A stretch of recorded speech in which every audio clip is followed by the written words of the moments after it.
하나님께서 우리에게 주시는 말씀은 고린도전서 4장 14절에서 21절입니다. 신약 성경 267쪽에 있습니다.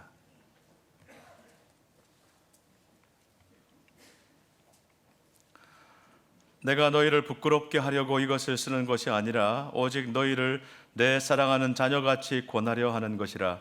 그리스도 안에서 일만 스승이 있으되 아버지는 많지 아니하니 그리스도 예수 안에서 내가 복음으로써 너희를 낳았음이라. 그러므로 내가 너희에게 권하노니 너희는 나를 본받는 자가 되라. 이로 말미암아 내가 주 안에서 내 사랑하고 신실한 아들 디모데를 너희에게 보내었으니 그가 너희로 하여금 그리스도 예수 안에서 나의 행사 곧 내가 각처 각 교회에서 가르치는 것을 생각나게 하리라.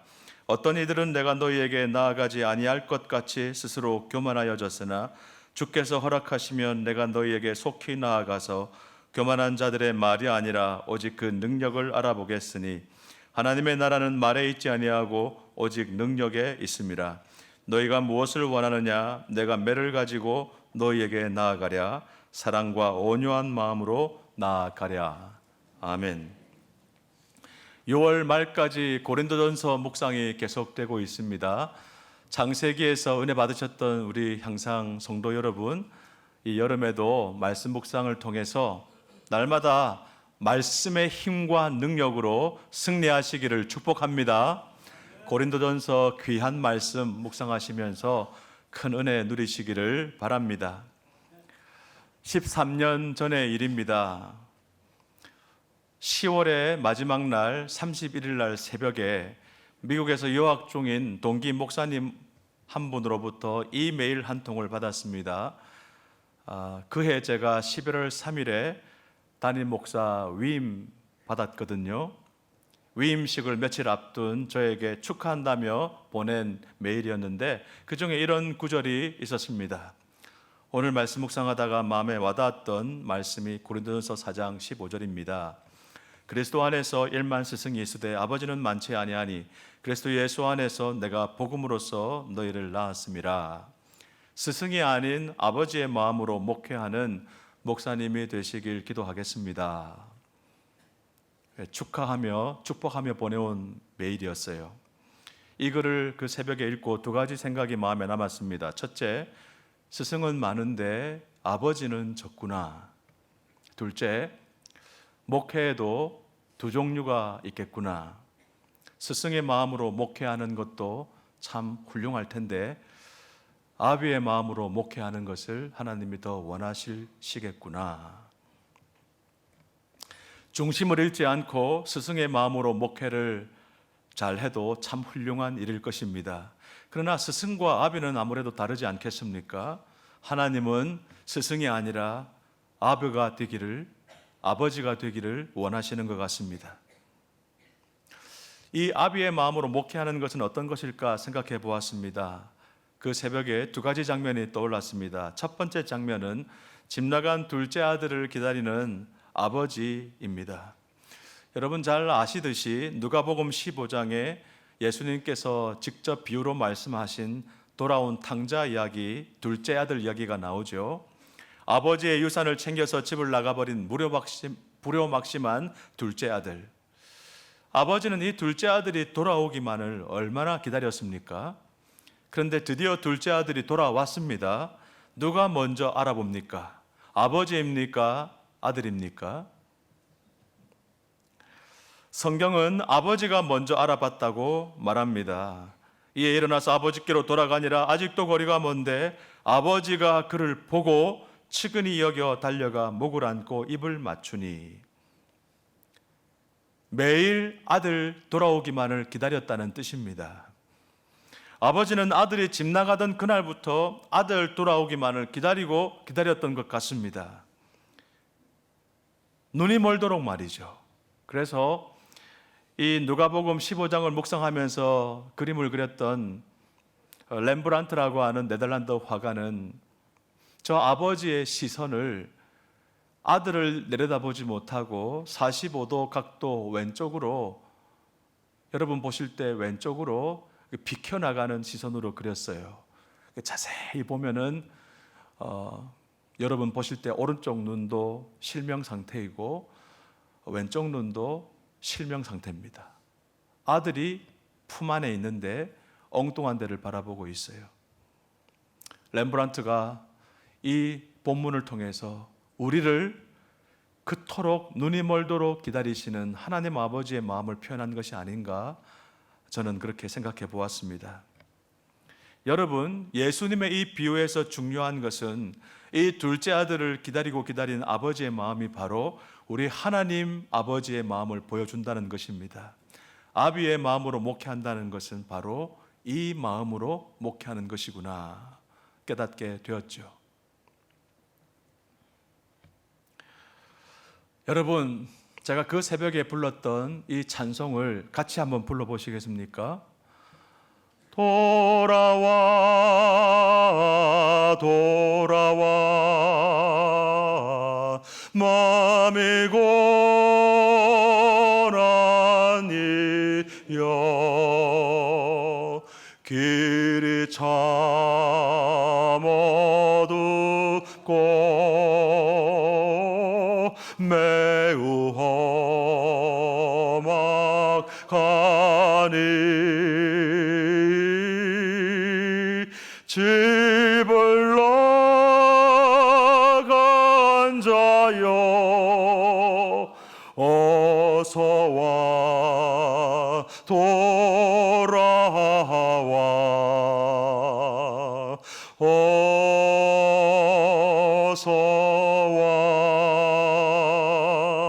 돌아오라.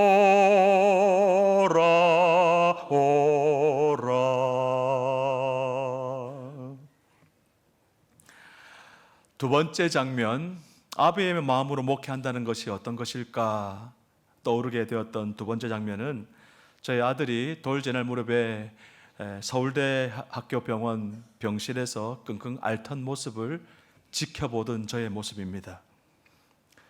폐렴 때문에 입원했지만 잘 고쳐지지가 않아서 항생제를 여러 개 바꿨으면서도 차도가 없어서 이 아이가 3일 동안 물 한 방울 먹지 못하고 축 늘어져 있었습니다. 끙끙 앓고 있는 아들을 보면서 정말 마음이 너무너무 아팠고요. 가능만 하다면 내가 저 자리에 누워서 대신 아팠으면 좋겠다. 너무너무 고통스러웠습니다. 성도들이 하나님 말씀을 안 먹을 때, 우리 성도님들이 하나님 말씀을 못 먹을 때, 교회를 오래 다니는데도 신앙이 좀처럼 자라지 않을 때, 성도들이 고난을 겪을 때, 슬픔 가운데 있을 때, 마음이 상해서 힘들어할 때, 특별히 하나님 앞에 그토록 간절히 구했건만 질병은 고쳐지지 않고 암은 다른 데로 번져갔으며 사랑하는 이들의 고통 속에 있는 시간들을 더 아프게 보게 만드는 하나님 아버지를 생각해 볼 때 정말 아비의 심정으로 같이 울어줄 수 있는 목회자, 그것이 아비의 마음으로 목회하는 것 아닐까 생각해 보았습니다. 중요한 것은 이것입니다. 아버지에게 아들은 수단이 아니라 목적입니다. 내 목회의 성공을 위해서 성도들을 이용하는 것이 아니라 성도들을 위해서, 그들의 영적 성장을 위해서 자신의 권리를 포기하고 끝까지 사랑하며 기다려주는 것이 아비의 마음일 것입니다. 둘째 아들이 허랑방탕하며 아버지의 재산을 탕진하고 아버지의 이름을 그렇게 더럽혔어도 아버지는 그 잘잘못을 따지는 것이 아니라 오직 돌아오기만을 기다렸던 것처럼, 마침내 아들이 돌아왔을 때 잔치를 베풀었던 것처럼 우리 하나님께서도 저와 여러분을 기다리고 계십니다. 죄인을 부르시고 기다리고 계십니다. 바로 이 하나님 아버지의 마음으로 향상교회 성도들을 목회하면서 잘 섬기라는 동기 목사님의 권면이 13년 전 그날 아침에 저에게 하나님의 음성으로 들렸던 것 같습니다. 그 다음 16절에 보니까 더 구체적인 권면이 나옵니다. 같이 읽겠습니다. 그러므로 내가 너희에게 권하노니 너희는 나를 본받는 자가 되라. 여러분, 본받는다는 것이 무엇일까요? 오늘 본문에서 바울 사도님이 가장 강조하는 권면이 바로 이것으로 생각됩니다. 너희는 나를 본받는 자가 되라. 바울 사도님은 고린도전서에서 일관되게 이 말씀을 하고 있습니다. 11장 1절도 다 같이 읽겠습니다. 내가 그리스도를 본받는 자가 된 것 같이 너희는 나를 본받는 자가 되라. 그냥 본받으라는 것이 아닙니다. 내가 그리스도를 본받는 것처럼 너희도 나를 본받으라는 것입니다. 생각해 보세요. 내가 그리스도를 본받고 있는데 나의 제자는 나를 본받고 있으면 나의 제자는 결국 누구를 본받고 있는 것입니까? 그리스도를 본받고 있는 것이겠죠? 특히 여기서 바울 사도가 나를 본받으라라고 말할 때 우리가 잘못 보면 안 됩니다. 자, 보세요, 여러분. 내가 그리스도를 본받는 것 같이 여러분은 나를 본받으세요. 교만해 보이지 않습니까? 그리스도께서 계신데 내가 그리스도를 본받아서 이만큼 잘하고 있는데 그런 나를 여러분은 그리스도가 아니라 나를 본받으라. 어디 감히 그리스도를 밀쳐놓고 자기를 본받으라고 하나요? 바울 사도가 정말 그렇게 말씀하신 것일까요? 아닙니다. 이 본문의 전후 문맥과 또 본문을 잘 살펴보면 이런 뜻이에요. 고린도 교회 성도들이여, 내가 나를 사도로 부르시고 세워주신 그리스도를 날마다 본받으려고 애를 쓰는 것과 같이 여러분은 나의 그 애씀을 본받으세요. 내가 그리스도를 본받으려고 그렇게 노력하는 그것을 본받으세요. 결국 누구를 본받으라는 거예요? 바울 사도가 아니라 그리스도를 본받으라고 권면하고 있는 것입니다. 이것이 바로 아비의 마음으로 목회하는 것이구나. 그리스도를 본받으십시오.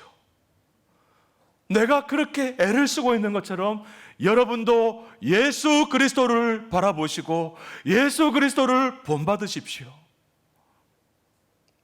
이어지는 17절을 보면 바울 사도님이 디모데를 언급하죠. 다 같이 읽겠습니다. 이로 말미암아 내가 주 안에서 내 사랑하고 신실한 아들 디모데를 너희에게 보내었으니 그가 너희로 하여금 그리스도 예수 안에서 나의 행사 곧 내가 각 교회에서 가르치는 것을 생각나게 하리라. 디모데를 뭐라고 부릅니까?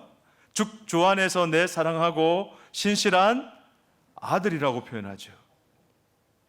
너희로 하여금 그리스도 예수 안에서 나의 행사 곧 내가 각 교회에서 가르치는 것을 생각나게 하리라. 내 아들이 여러분에게 그렇게 할 것이다 라고 말합니다. 보입니까, 여러분?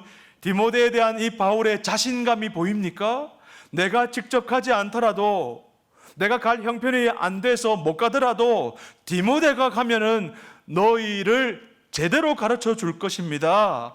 그리스도의 가르침을 내가 직접 하는 것처럼, 아니 나보다 더 잘 가르쳐 줄 겁니다. 그는 내 아들입니다. 이 자신감이 어디에서 나오는 것입니까? 바울이 복음으로 디모데를 낳았기 때문입니다.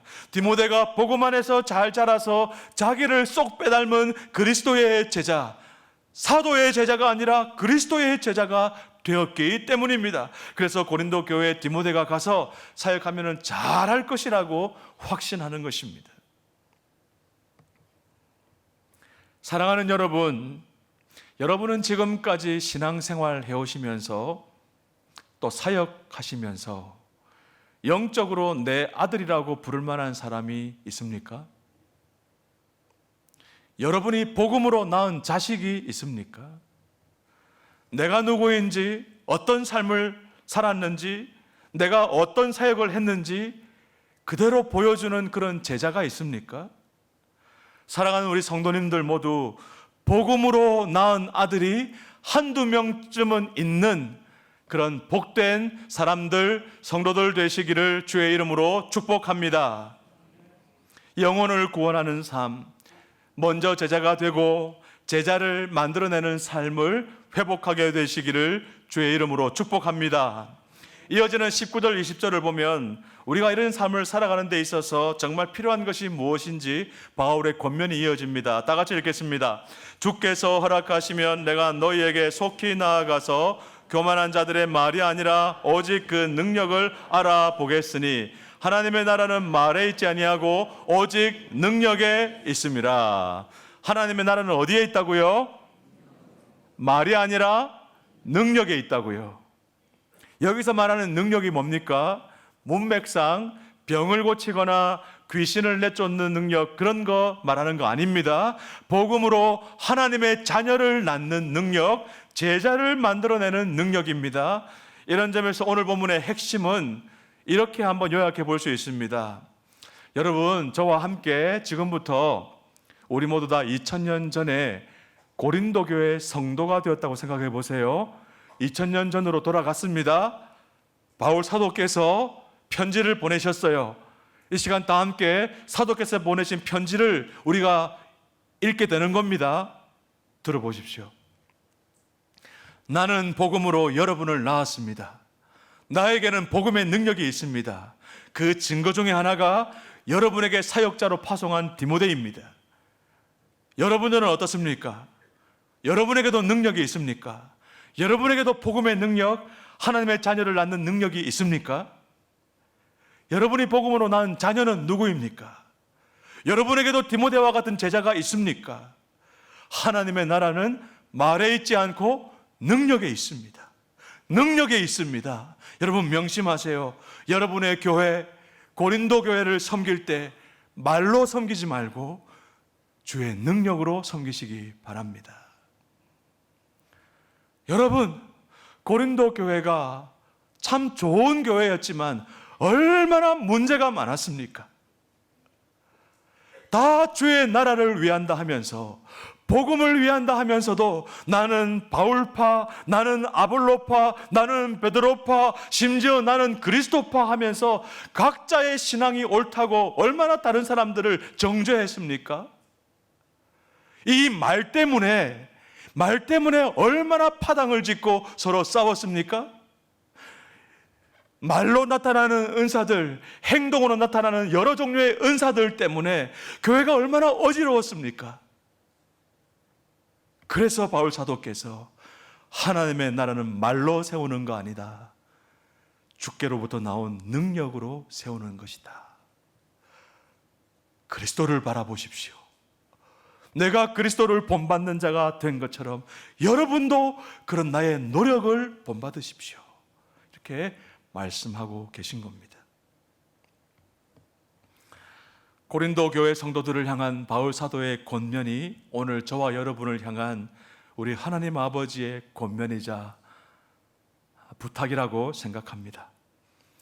우리의 삶에, 저와 여러분의 사역 현장에, 가정에서의 사역, 목장에서의 섬김과 사역, 교회에서의 여러 봉사와 섬김, 특별히 가장 중요하다 할 수 있는 한 주간 우리 일상 속에서의 일터, 직장에서의 사역과 섬김 속에 우리의 말이 아니라 주께로부터 온 능력의 열매가 나타나게 되기를 주의 이름으로 축원합니다.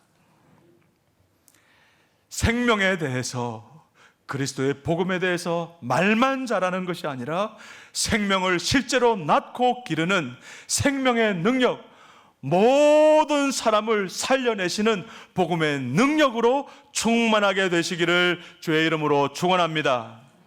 그런데 여러분, 문제는 우리에게 능력이 없다는 거예요. 우리가 금방 아멘 했으면서도 정작 우리에게는 생명을 낳고 기르는 능력이 없다는 사실이 우리를 절망하게 만듭니다.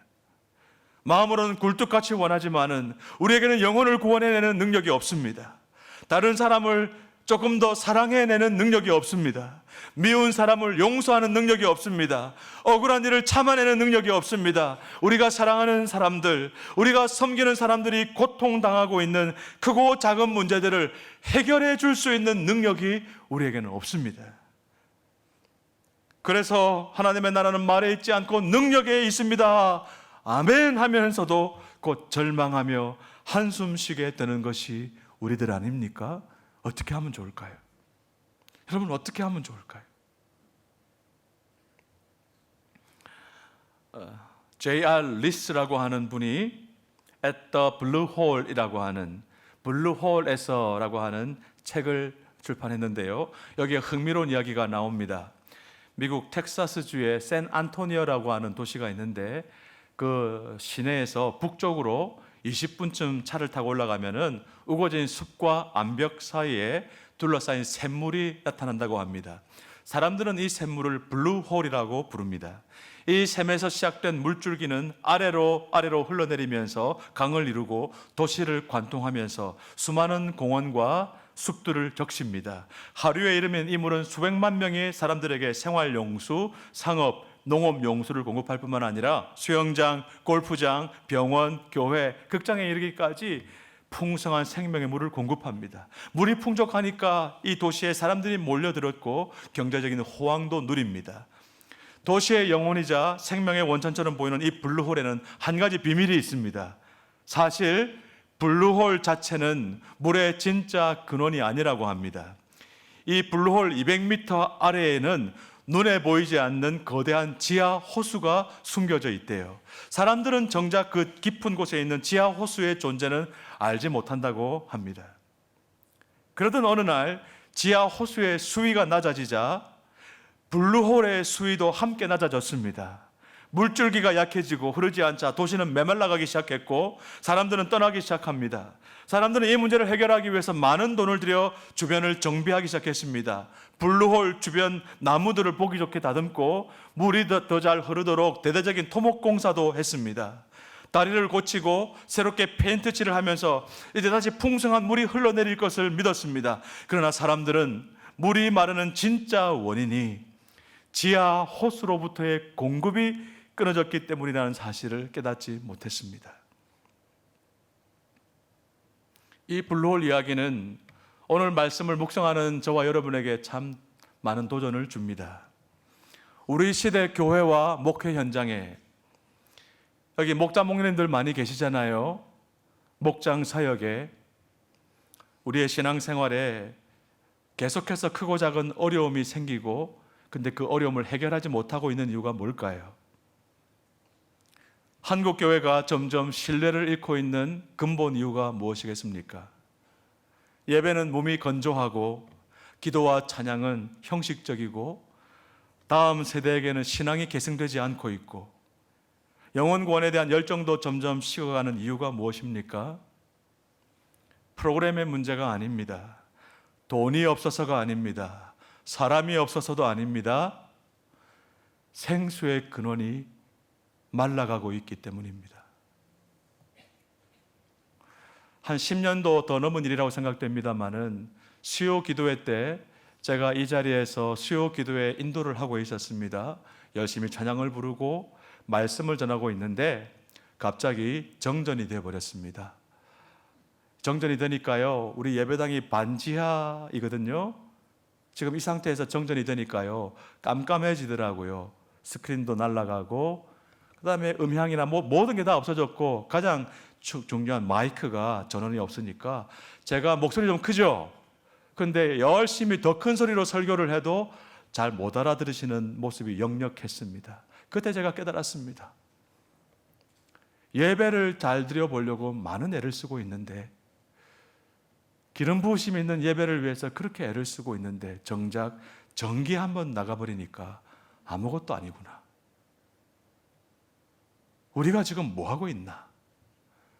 우리가 뭐에 지금 마음을 빼앗기고 있나? 그런 생각을 했던 적이 있습니다. 하나님의 나라는 말에 있지 않고 능력에 있습니다. 고린도 교회 성도들을 향한 바울 사도의 권면이 오늘 저와 여러분을 향한 우리 하나님 아버지의 사랑의 권면인 줄 믿으시기 바랍니다. 우리를 아들, 딸로 사랑하시는 우리 아빠, 아버지의 진심 어린 부탁이라고 믿으시고 아멘 하시기 바랍니다. 하나님의 나라는 말에 있지 않고 오직 능력에 있습니다.